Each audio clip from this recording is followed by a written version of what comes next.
Eu sou Ene Bueno e hoje no Tudo é Moda converso com a Ângela Nadur, designer, gemóloga e professora da Belas Artes em joalheria. Vamos falar de joias, pedras preciosas e tudo que encanta esse universo.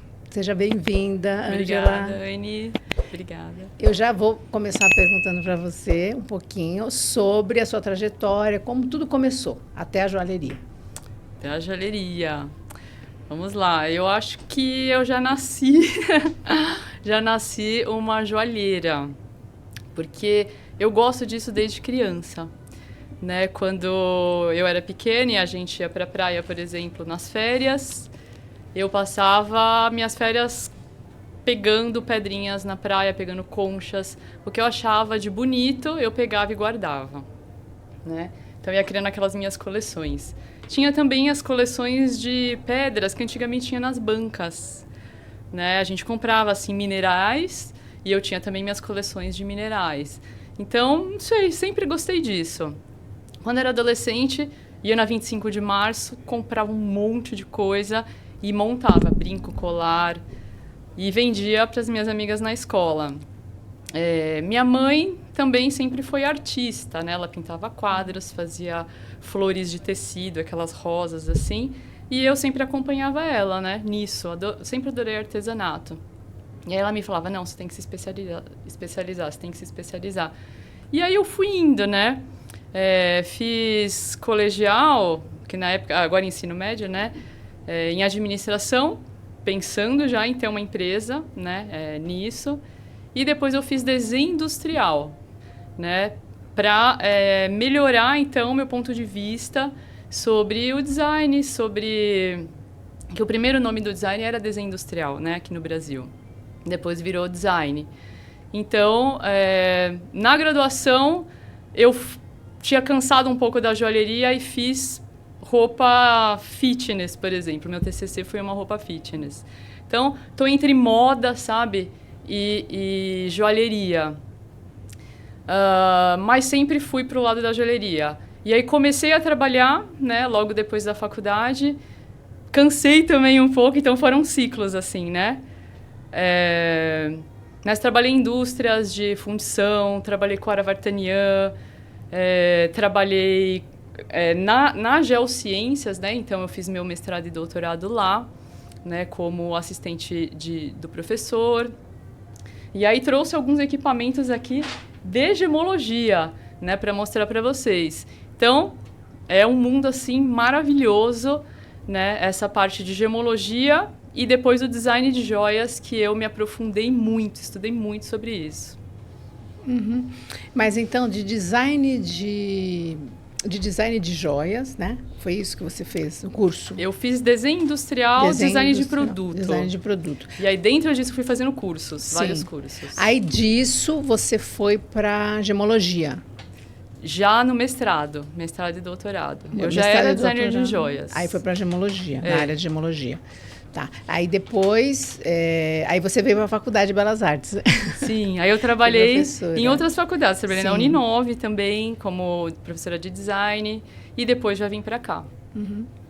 Então, vamos começar as nossas questões. A maioria das pessoas não faz ideia de que existe uma ciência inteira dedicada a estudar pedras. O que faz uma gemóloga exatamente? É uma área maravilhosa. Quem entra nisso, com certeza, não sai.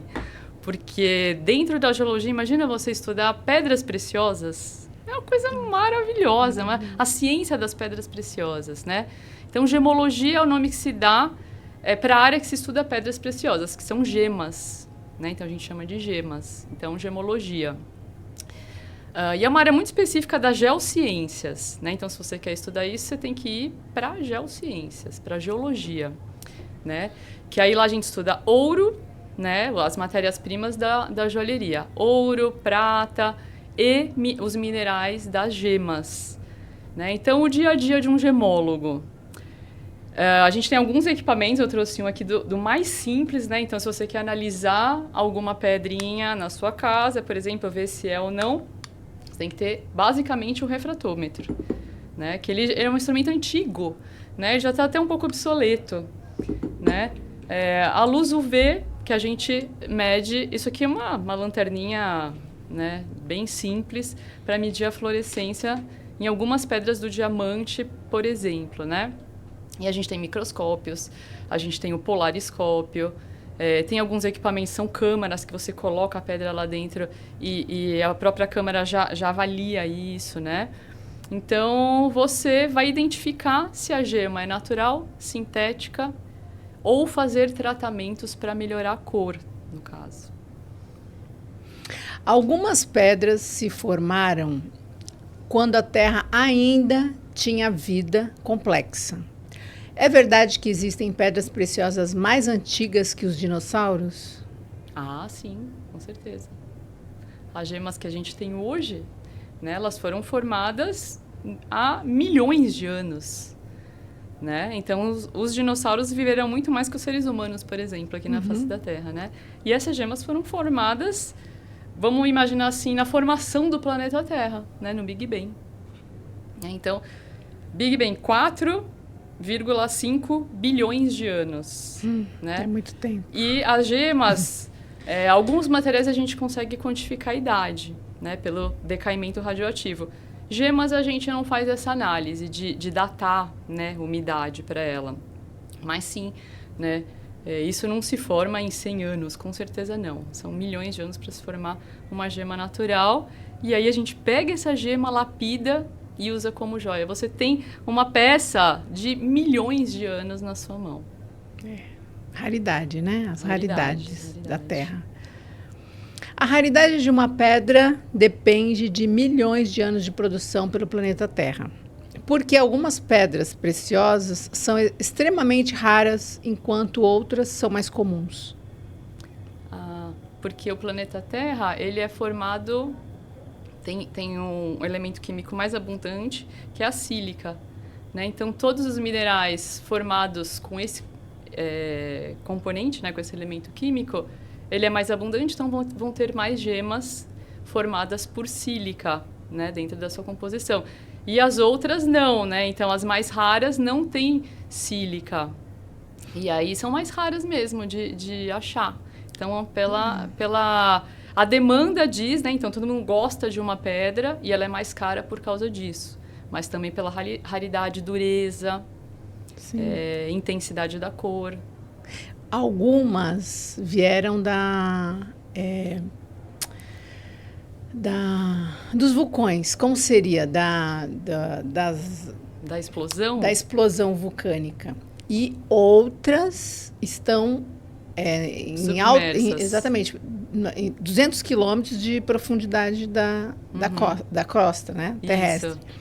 E me diga, qual é essa diferença de você achar essas gemas, essas pedras preciosas aqui, né, nos rios e tudo mais, e essas que são mais profundas, né, que, por exemplo, acho que é o diamante, né, sim. Que fica a 200 quilômetros de profundidade.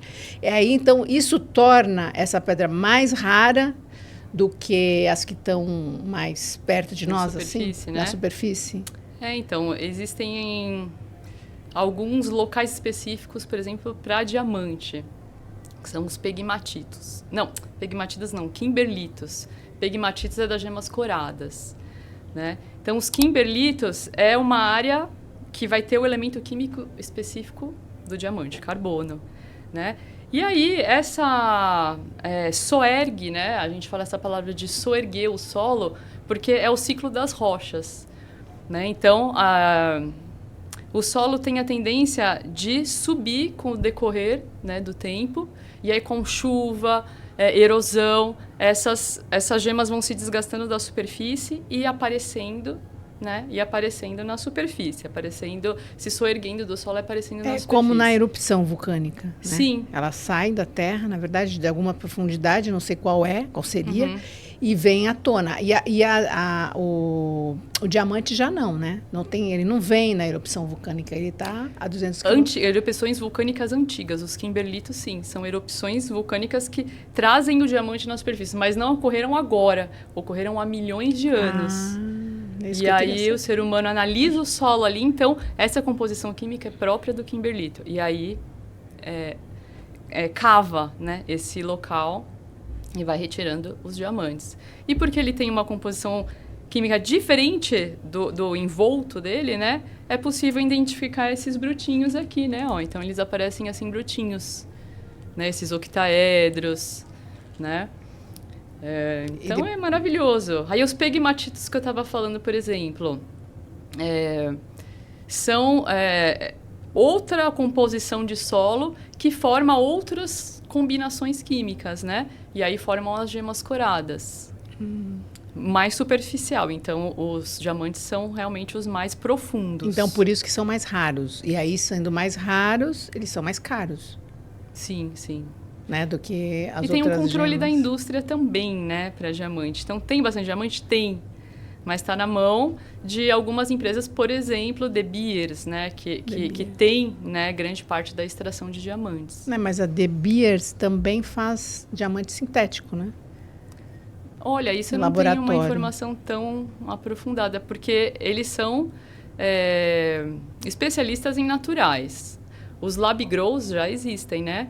Não sei se eles estão fazendo isso, porque aí seria uma concorrência para eles próprios, né? Não sei. Preciso pesquisar.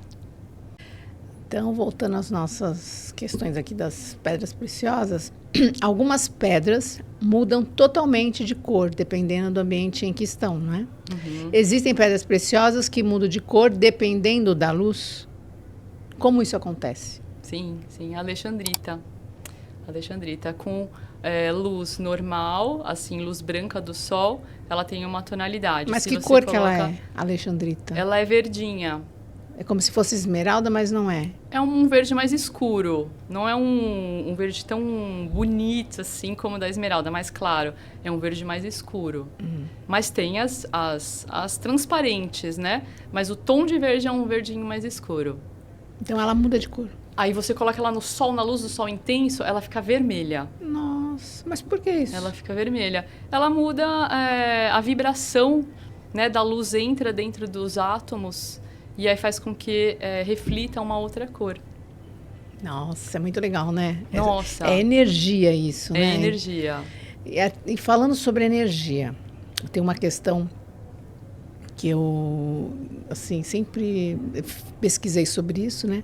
Sobre a piezoeletricidade. Eu fiquei encantada com essa... Ela gera energia, né? Ela gera energia. Então, as pedras realmente geram energia. Elas produzem energia. Algumas. É quartzo.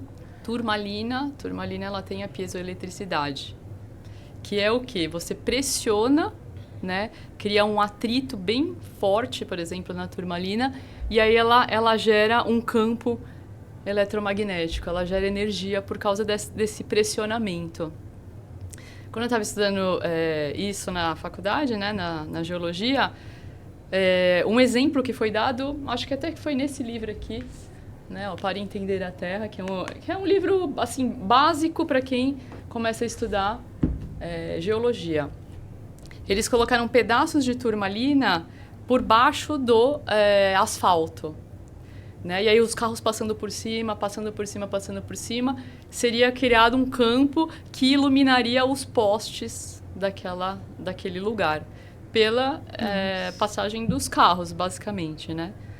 Muito tudo pela energia das pedras. Das pedras. Nossa.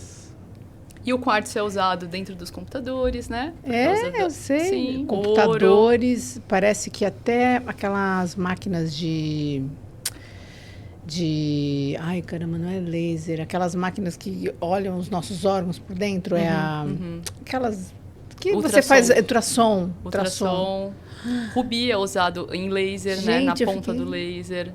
Impressionante, né? Então, quer dizer, as pedras preciosas, elas não são só utilizadas nas joias, elas têm uma infinidade de utilidade, né? E sabe por quê? Porque elas são monocristais. Então, olha aqui a gente tem uma composição única numa parte muito grande, né, de material. Ó, ela é bem equivalente em todo o material dela. Então, a luz passa numa velocidade só lá dentro. Se eu tiver um mineral todo quebradinho por dentro e não tão perfeito, aí a luz passa assim, né? Então, quanto mais equivalente à composição química, melhor. Então, Tá, mas e a lapidação influencia? Então, a lapidação é estética, né? É puramente então, estética. Não influencia Não. na entrada da luz na pedra, na gema? Então, é puramente estética. Se eu corto assim, toda em facetas, a luz bate nessas facetinhas e pega outros ângulos. E aí, se você olha lá de frente, você vê vários ângulos diferentes da reflexão da luz. Por isso, esses vários ângulos aqui, né? Você ter várias reflexões lá dentro. É lindo. É lindo, maravilhoso. Fora a história, né? Nossa. Que tem cada gema dessa. E por que dessa. Que o ser humano gosta tanto de coisas brilhantes? Por que a gente gosta tanto? Por quê? É uma coisa do ser humano, né? É um instinto, né? É um de gostar de instinto. algo que brilha. É impressionante. Essa era uma das questões que eu ia fazer para você. Mas é impressionante isso. Dizem que é algo da sobrevivência, de ver uma água límpida, uma água pura e ser boa para nossa saúde. Já escutei essa teoria também. Né? Não, e a parte mística, né? Você vai fazer quem acredita, claro, né? Você vai cuidar dos seus chakras, cada pedra tem uma cor. Exatamente, tem uma cor, tem uma energia, as pedras têm uma energia em relação ao corpo. Aí fica a dúvida, né? Já que as gemas trazem essa energia para você, por que, né? Por que não acreditar na parte mística da energia das pedras, né? Por que não? Se realmente, cientificamente, ela existe em algumas gemas, né? Eu não descarto essa possibilidade. Eu acho que tem a ver com a vibração da luz. Vibração da luz. Como a cromoterapia. Você coloca a luz amarela quando você precisa de mais energia. Né? A gente pinta paredes de laranja para estimular mais as pessoas. E isso é ciência também, né? É a vibração da luz. Uma dúvida que todo mundo tem em casa. Mesmo com o olho treinado, muita gente se confunde entre pedra verdadeira e imitação. É possível uma pessoa comum descobrir se uma pedra é verdadeira ou não? Olha, é complicado. Essa é a profissão de um gemólogo, né? A gente pena em algumas pedras para você identificar se ela é verdadeira ou falsa, né? E aí tem esses equipamentos para nos auxiliar. Então, você medir o índice de refração, que é a velocidade da luz dentro da pedra. Então, essa é a primeira coisa que a gente mede, né?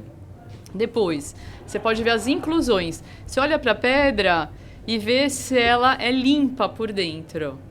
Se ela for completamente limpa, provavelmente ela é sintética. Ou ela é uma pedra muito boa, assim, maravilhosa. E aí vai ser caríssima. E quando ela é sintética? Então, quando ela é sintética, provavelmente ela só tem bolhas por dentro, né? Nossa, dá pra ver? Tem bolhas. A olho nu? Então, aí a gente usa... De um primeiro passo, você tem uma lupinha de 10 aumentos, 10 vezes. Primeira coisa. Né? Você tenta enxergar bolhas.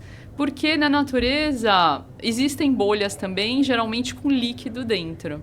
Um líquido residual da formação. Um gás, né? Parece também. Sim. Então, só uma bolha assim vazia é da agitação da mistura que foi feita ali, aquela gema, né? Então, tem as inclusões que a gente olha no microscópio, que você vai ver outros minerais. Você encontra pedacinhos. No diamante sempre tem, né? Alguns carvão, que a gente chama, né? Dentro dos diamantes, umas bolinhas pretas, que são outros minerais que estão ali inclusos. Né? Então, você precisa fazer testes para ver. Então, a olho nu, ou você tem experiência, já viu muita pedra e só de olhar você já identifica, que muitos joalheiros são assim, né? Só de olhar a pessoa já sabe. Por exemplo, as sintéticas, elas são mais claras, bem transparentes, e elas são muito perfeitas. Exato. Muito perfeitas. Diferente das originais, que tem essas inclusões que você está falando. Sim, né? sim. Inclusões, que são essas veinhas que tem, não é isso? Sim. Que falam até da origem dela. Sim. Né? Da que formação dá pra você ver dela. o ambiente de formação. E você que é gemóloga, olhando já dá para ver. Agora, não sei, né? Sim. Agora você vê um Lab Grow, por exemplo, que é um diamante sintético, ele é perfeito, maravilhoso, né? E aí ele concorre com os diamantes, os melhores diamantes naturais, né? Só que você vê o preço muito menor. Muito menor. Mas é a mesma composição química. Então, Sim. as gemas sintéticas é a mesma composição química, o mesmo índice de refração, só que elas são mais perfeitas. Sim, mas assim, inicialmente a indústria trouxe essa produção, fabricação das gemas sintéticas por conta dos equipamentos, por conta da indústria em si que utiliza isso, não em joias, mas utiliza como uma outra ferramenta. Mas assim, agora as originais têm essa diferença, né, dessas inclusões. Então eu acho que inicialmente eles tiveram essa ideia de fabricar as sintéticas, porém, né,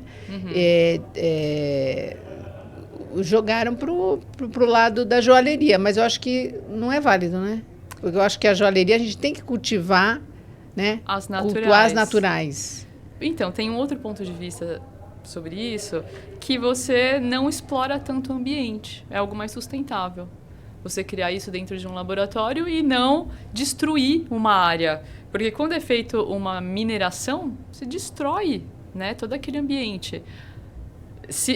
De modo legal, depois você tem que fechar tudo isso e plantar árvores, por exemplo, para voltar a ter o ciclo de vida naquele ambiente, porque realmente é destruído. Sim. Então, se fazer isso em laboratório é bom, mais, né? Precisa ver...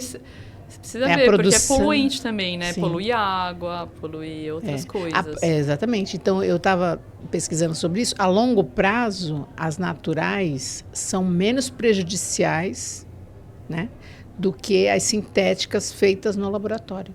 Elas são feitas em 4 semanas, é diferente das naturais, que são milhões de anos. Usam energia. Exatamente.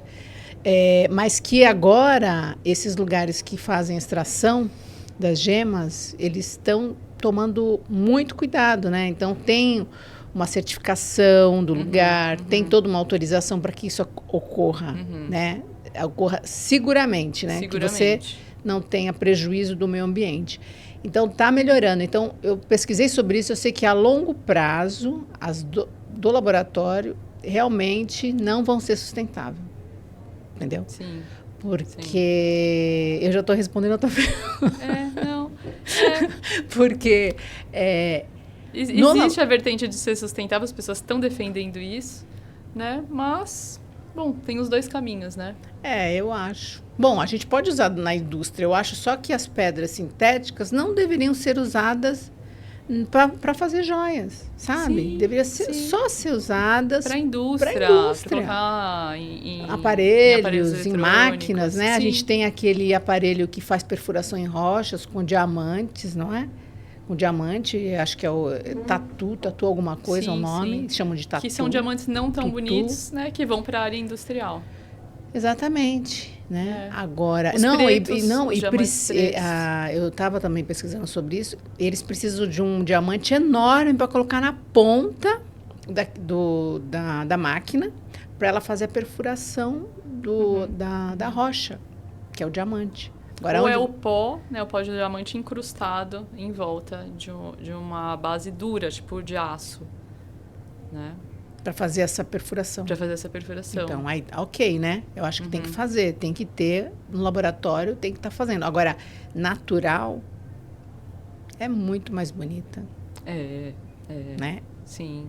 É muito mais valiosa, não só esteticamente, mas eu acho que todo pela história, né, das gemas. Até os diamantes amarelinhos, marrons. Não é porque só aquele branco transparente, né?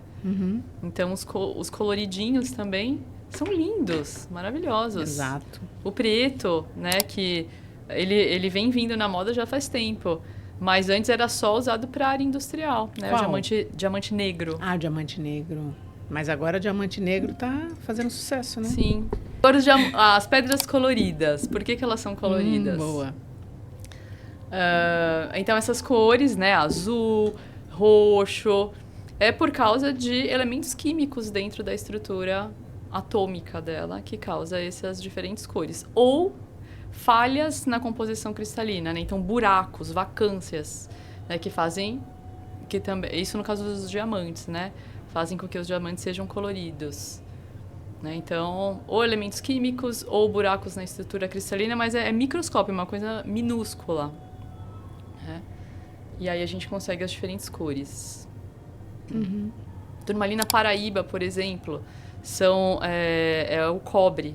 Né? A gente chama de turmalina cuprífera, né? Porque é o cobre que dá aquela cor verde muito linda, né? Da turmalina paraíba. Uhum. Continuando, agora vamos entrar um pouquinho num acontecimento agora que houve em 2025 sobre joias, e foi umas joias famosas, né, da realeza, com pedras históricas, que custa milhões, né? Parece que 88 milhões de euros. E houve um crime em relação a isso, né? Ela foi roubada do Museu do Louvre, em Paris. Eu queria saber por que essas peças com pedras preciosas históricas são tão valiosas e tão visadas. Uhum. Primeiro que são joias antigas e joias da realeza. Né? Então, o valor de uma joia não é só o ouro e as pedras, né? O valor de mercado do ouro como investimento. Não, é o valor sentimental, o valor de que pessoas muito importantes usaram essas joias. Né? Então, elas vão acumulando aquele valor intrínseco, né? Intrínseco de quem usou, de beleza, de durabilidade. Uma joia não estraga, né? Ela dura por muitos e muitos anos. Então, uma joia tão valiosa como essa, né? Tão antiga e usada por pessoas que já faleceram, no caso, pessoas importantes que já faleceram, ela ganha um valor enorme. Sim. Né? E não acharam. E eles vão fazer o que com essa joia? Vender não dá para vender, porque provavelmente, né? Se essa joia for vendida, vai ser achada, com certeza. Mas provavelmente eles vão derreter o ouro, né? Acho que antes de derreter, eles vão copiar. Copiar essas peças, né? Porque isso no processo de joalheria é muito fácil de você copiar uma peça, né? Você descrava e faz um molde, né? Funde, né? Uma cópia dela. Então, muitos dos objetos de arte, né? Existem cópias desses objetos, né? Obras artísticas muito famosas. Eu posso atuar como perita, né? Eu fiz um curso numa ordem de peritos. Então, você lida com esse tipo de problema, né? De você lidar com uma obra de arte muito famosa, só que será que ela é verdadeira? Né? Então, provavelmente vão copiar, vender para colecionadores, não sei, né? Isso é uma hipótese. E vender só o metal, né? Derreter e vender só pelo metal, aí não compensa. E provavelmente com esse roubo, eles vão tirar essas joias, né, do convívio comum, né? Assim, de museus, porque tem que colocar uma amostra, sei lá, uma... Tomara que não tirem, né? Pra gente poder ver essas coisas lindas. Mas colocar uma réplica, exatamente. Não arriscar tanto, né? E a segurança, que segurança é essa? A pessoa chega lá, foi super fácil, né? O roubo, pelo jeito. Estava tudo sendo filmado. Sim. Entraram, levaram tudo. Um lugar tão seguro. Pois Como é que foi? Como que aconteceu isso, né? Não sei. Igual as nossas joias indígenas, não com ouro e pedras preciosas, mas eram feitas de penas, né? No Museu do Rio de Janeiro, que pegou fogo. Eram as originais e se queimou tudo. Toda a nossa história de arte plumária, né, foi por água abaixo, queimou tudo. Com o avanço das tecnologias, as falsificações estão cada vez mais sofisticadas. Quais são as pedras preciosas mais falsificadas do mundo hoje? Então, a gente já tem a tecnologia para diamante, o Lab-Grow. Existe a tecnologia para rubi. Bom, turmalina não, quartzo é muito comum, né? Não vale, né, a falsificação de quartzo, por exemplo, porque ele é basicamente sílica, né? Turmalina paraíba é uma gema muito querida, né? Mas se ela for falsificada, não é com a mesma composição química. Então, né, podem haver falsificações, mas talvez que não seja exatamente a mesma composição química igual, né? Aí a gente já entra no campo das sintéticas, né? Então, a falsificação da gema bruta como ela são as sintéticas. Então, a gente já tem a tecnologia para isso, né? Aí entra outro quesito que é a arte. Então, vai falsificar traços artísticos de algum designer famoso, algo assim, né? Que isso é muito comum também. Ou nas vendas, né, das gemas, as pessoas acabam misturando, não é? Gemas verdadeiras. Isso é muito comum também. Então, quer dizer, você compra um lote, algo assim, de pedras, né, preciosas, às vezes você tem que ter um olho muito apurado. Para você olhar de um modo geral e conseguir filtrar o que não é. Porque em um lote grande, como você vai avaliar todas, né? Colocar dentro de um equipamento e avaliar todas ao mesmo tempo? Você tem que avaliar uma por uma, né? Ou tem um olho bem apurado para pontuar essas falsificações. E no Brasil, quais são as pedras preciosas que são mais encontradas? A turmalina, com certeza. A Paraíba? Né? A Paraíba, no Nordeste, né? Então, Paraíba mesmo. Esse nome é por causa que foi encontrada no estado da, né, Paraíba. Da Paraíba. Quartzo, ele não tem muito valor de mercado, mas o Brasil tem muito quartzo. Ametista, né? Muitos países gostam da ametista, então a gente tem bastante aqui. Diamante também, né? Diamante também aparece aqui. Opala, né? No Nordeste. Que mais? Cultivo de pérolas a gente não tem, né? Então pérola não é o nosso forte. Basicamente turmalina, quartzo, diamante e algumas mais especiais, assim, pequenas. Qual é o diamante no mundo que é mais valorizado? Que assim, que é encontrado e todo mundo quer daquele lugar? Nossa, aí eu gosto. Diamante rosa, da Austrália.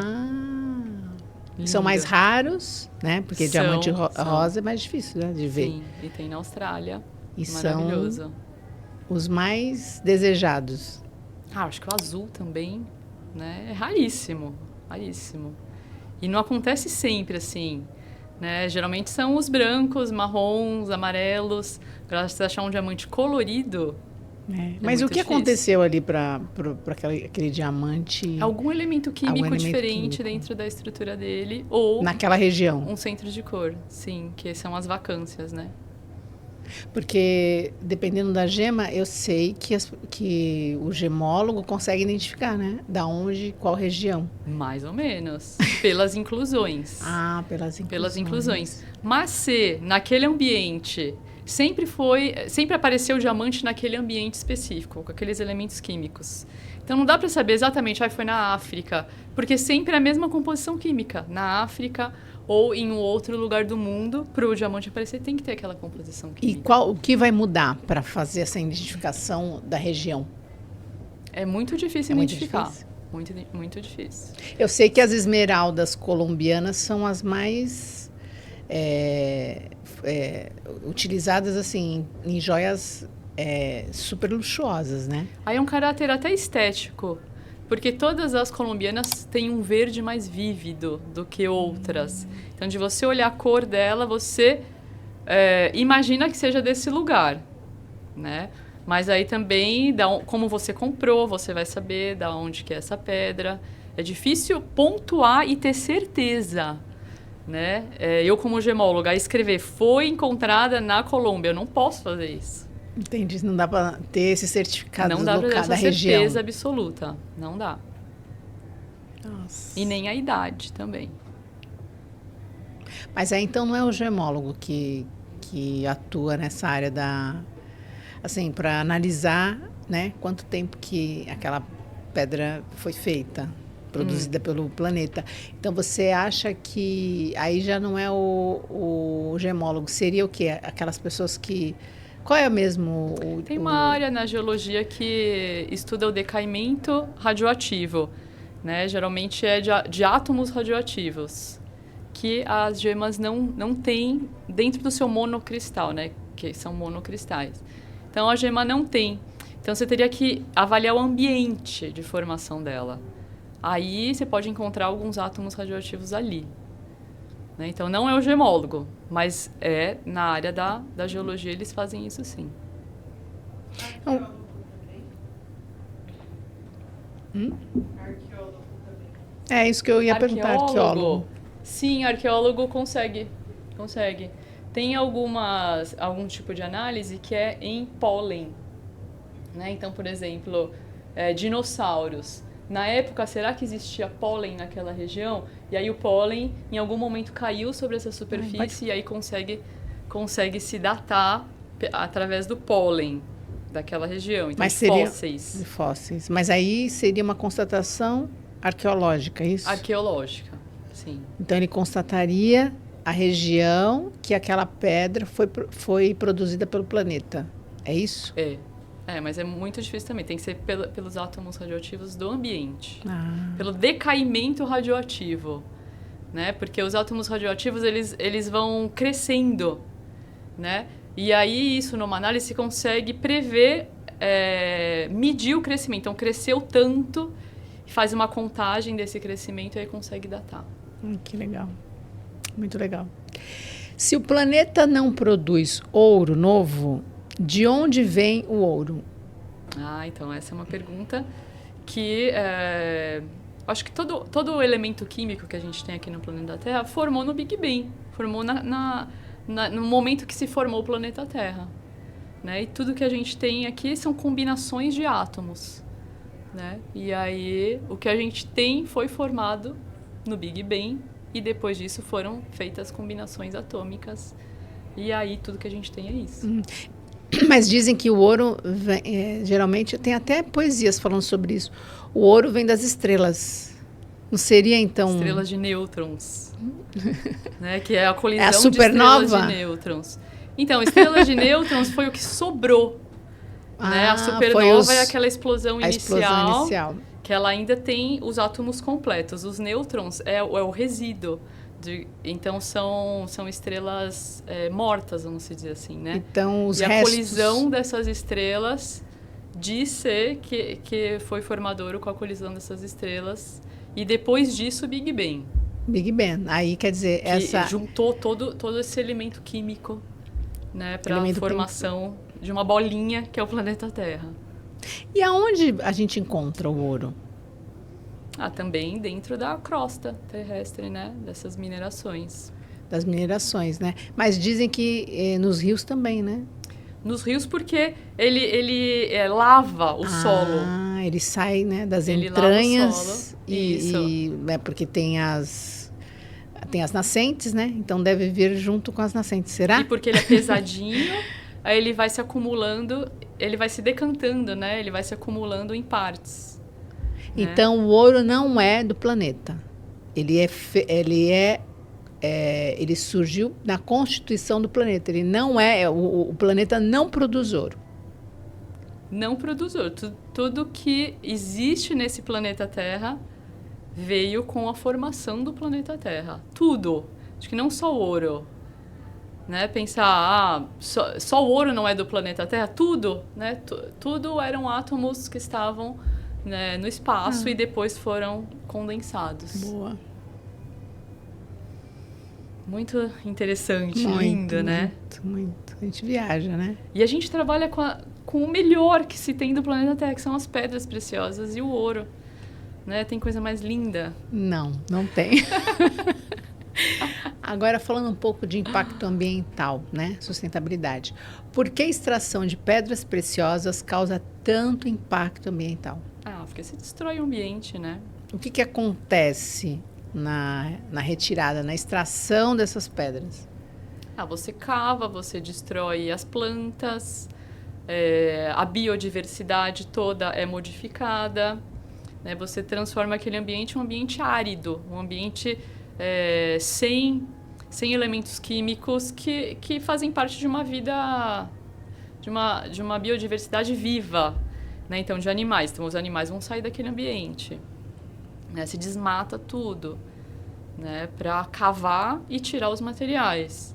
E aí depois disso acabou aquela região, né, tem que cobrir de terra, plantar árvores e deixar que ele continue a viver aquele ambiente, né? Mas hoje em dia, né, a mineração tem mudado bastante, né, em relação a isso, né? Eles estão mais sendo fiscalizados, vamos dizer assim, em relação à extração do ouro ou às gemas mesmo. E as gemas, você acha que realmente também causa algum problema na extração, as gemas?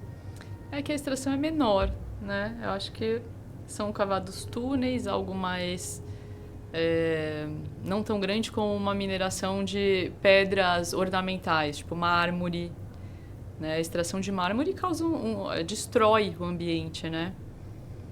Granito também é uma extração grande. O mármore não é menor. O mármore não seria aquelas explosões que eles fazem? Colocam eles vão cavando dinamite, assim em círculos, né? Kimberlito também de diamantes. Eles vão cavando em círculos e tirando todo o solo daquele lugar, né? Mas assim, as gemas, eu vi também que as gemas, eles encontram em rios, em pedras, eles quebram, não sei, eles partem a pedra, uma pedra que está no rio. Geodo. Exato, e aí aparece aquela coisa linda, não é? Uhum.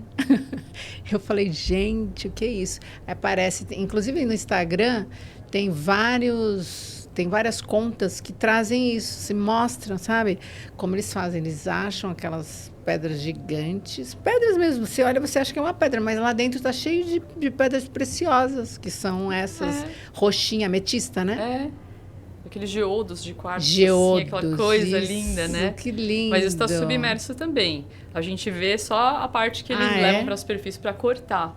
Mas isso tá debaixo submerso. do rio? Debaixo da terra. Da terra. Porque eu vejo a água, parece que ele está num rio, né? Ele abre aquela coisa maravilhosa. E aí também... Aí é com as explosões. Então, para você fazer um túnel, para conseguir tirar algumas pedras, né? Lembra da história da Branca de Neve, que os anõezinhos faziam aquele túnel, né? E com o martelinho ia tirando. Eles estavam trabalhando na mineração também, na mineração, em sim, túneis. Legal.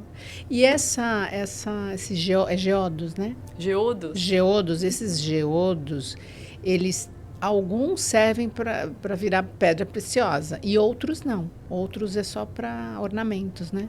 Uhum. Se você acha um geodo assim bem formado, você não vai destruir ele para pegar um pedaço, né? Então, os pedaços pequenos, eles estão já no meio do solo. Aqueles a gente lapida. Aí o geodo você não vai destruir. Geodos não. Geodos não servem para virar pedra preciosa. Agora, esses que estão na terra que você vai encontrando, aí sim. Aí sim. Então essa é a diferença, porque a gente acha, porque, por exemplo, tem algumas lojas que vendem, né, esses geodos, né? Sim. Então eu falava assim, gente, a pessoa está, né, falando que pedra preciosa é super cara e tal, mas olha aí a quantidade que tem enorme, que né? grande esse, né? Exatamente, você pode levar para casa, mas não tem o mesmo valor, porque também não tem como extrair isso, uma pedra para poder colocar num anel, né? Uhum. Eu acho que é por aí, né? Ou por causa da transparência? Não. É só porque você não vai destruir.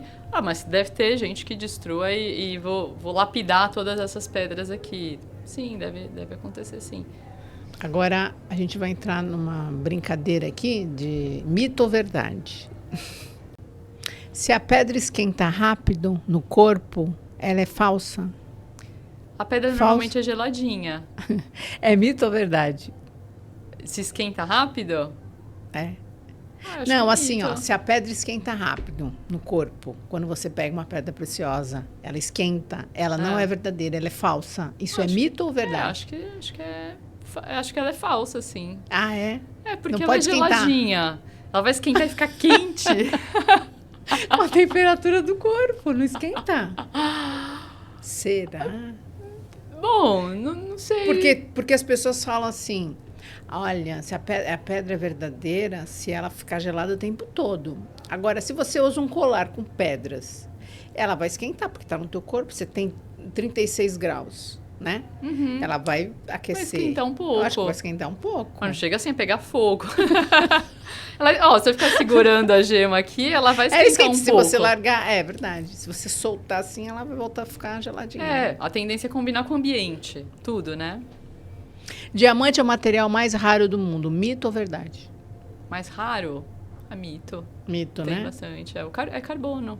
É carbono. Então tem outras pedras, outras gemas, né? Que pedras e gemas é a mesma coisa, que são mais raros do que o diamante. Sim, sim. A diferença do diamante é que eu acho, né? Que é uma gema de dureza, né? Resistente. Resistente, e ela brilha todas as cores também, né? Transparente. Tem a dispersão da luz que dispersão causa aquele brilho arco-íris. Arco-íris. E todas as... Por que ela causa esse brilho arco-íris, Por o causa da diamante? possibilidade de dispersar a luz. Então, alguns minerais dispersam menos e o diamante, ele dispersa mais, por causa da composição cristalina dele. Então, na verdade, as gemas, elas têm um valor, vários valores, mas um dos valores é a questão da transparência, mas a questão também do raio solar que entra, né? E que umas acontece algo, outras acontece Sim. outro tipo de manifestação em relação à gema, não é isso? Sim, sim. A gente avalia 3 coisas: propriedades físicas, químicas e óticas. Então, isso que você falou da luz está dentro das óticas, né? Que é a interferência da luz, né? E aí tem a dureza, que é física, e química, que é a composição química. Cada uma vai ter uma composição química específica, né? Colorida porque tem magnésio, porque tem cobre, né? Então, são esses 3 campos, né, que a gente analisa. Então, aproveitando que você trouxe os equipamentos, vamos mostrar, né, sobre a luz ultravioleta e sobre o equipamento de refração. Refratômetro. Refratômetro. É o índice de refração. O índice de refração. Então, vamos lá. Para desenhar esse brinco, então, a gente usa uma técnica de visagismo. Ou seja, você equivale... Deixa eu pegar aqui alguma coisa que dê para medir. Né? É com as linhas do rosto. Né? Então, esse brinco tem esse tamanho para encaixar, por exemplo, na linha do queixo. Né? Um brinco mais curto pegaria na linha da boca. Né? Então, são essas medições, né, que o visagismo busca no design de joias. Eu entendi isso aqui. É de um lado fosco e do outro lado polido. Aí fica girando assim, Mas né? aí você coloca... Não tem tarraxa, você puxa pra trás a correntinha. Ai, que linda. Lindo, né? Aproxima um pouquinho mais aqui. Isso. Perfeito. Então, quando a gente recebe uma pedra, por exemplo, essa aqui é uma ametista. Olha, ela tem uma lapidação bem diferente. Né? Ela tem uma estrela de 6 pontas na frente. Né? Então, como que eu sei que ela é uma ametista? Porque eu já vi muitas, né? E aí, para mim, essa tonalidade é própria da ametista, essa transparência, né? E aí, eu usaria, né? Uso esse equipamento aqui, que é o refratômetro, que ele mede a velocidade da luz dentro da pedra. Então, aqui eu coloco um líquido que ele tem um índice de refração grande, né? Para ele manter a mesma velocidade da luz. O líquido causa o contato, né? Senão fica um vão entre a pedra e o vidro. Ele é como se fosse tipo um lubrificante, assim? Não, ele só mantém a mesma velocidade, né, da luz, porque se eu não encostar tão bem, ele vai dar uma diferença. Então eu tenho que ter uma faceta. Gemas brutas, por exemplo, não dá para avaliar, tem que ser lapidada. Coloco aqui e aqui eu vou enxergar o índice de refração da gema. Se eu não souber, né, eu consulto isso e vejo, o índice de refração do quartzo, né? Será que é esse mesmo, esse índice de refração? Eu pesquiso, a gente tem um livro que chama Gemas do Mundo.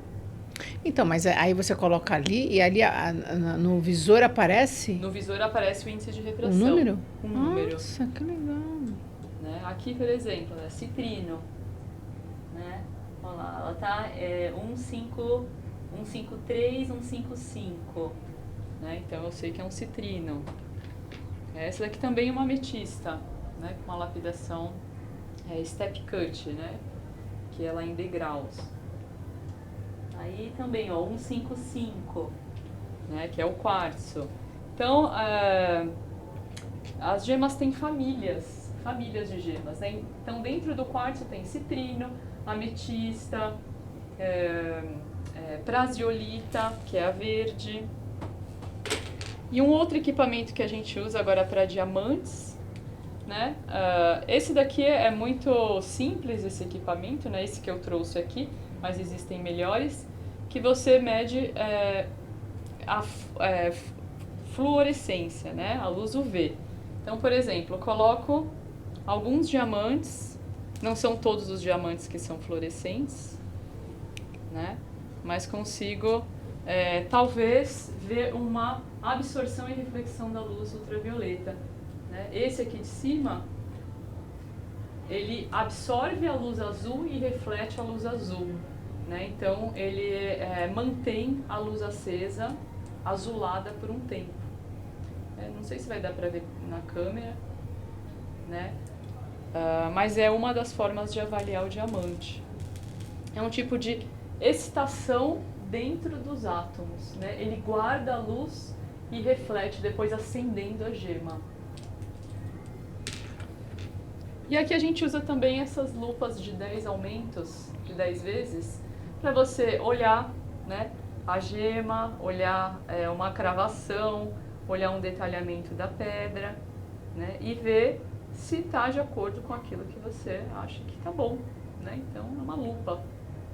Então, uns instrumentos básicos, assim, né, para gemologia e design de joias. Isso daqui são partidas, né, onde a gente guarda gemas, né? Então, são papeizinhos dobrados assim, né, que a gente guarda a gema de um modo mais seguro, né? Guarda assim, escreve aqui quilatagem e guarda num estojo cheio desses papeizinhos. Então, assim que a gente guarda as gemas. Então, para fechar, o debate aqui mais polêmico do mundo é a parte espiritual e científica. Então, eu queria saber de você se as pedras preciosas têm energia mesmo ou não, né? Ou fica no aspecto místico, ou você acha que é totalmente científico? Eu acho que pode ter um caráter científico no místico, falando da vibração da luz, vibração do som, que isso causa interferência no nosso corpo, né? É algo físico mesmo, né?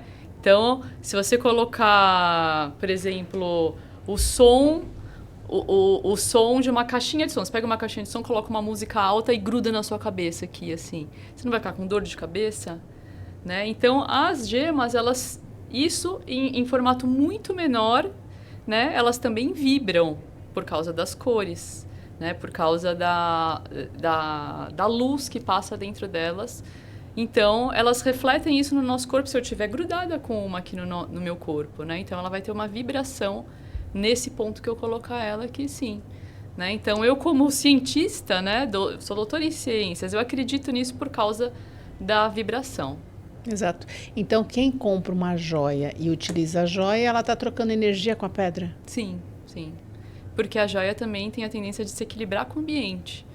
Né? Assim como se eu colocar... Acabei de fazer um cafezinho, ele está quentinho. Eu coloco o café em cima da mesa, ele vai esfriar.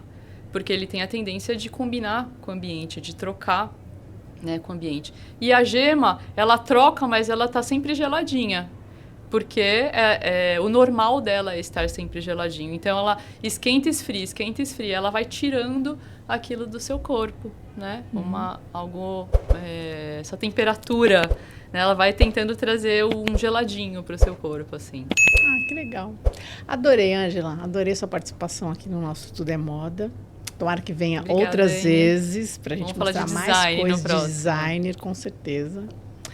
E, Ângela, muito obrigada pela sua participação e obrigada a todos que acompanharam mais um episódio de Tudo é Moda e nos encontramos no próximo episódio.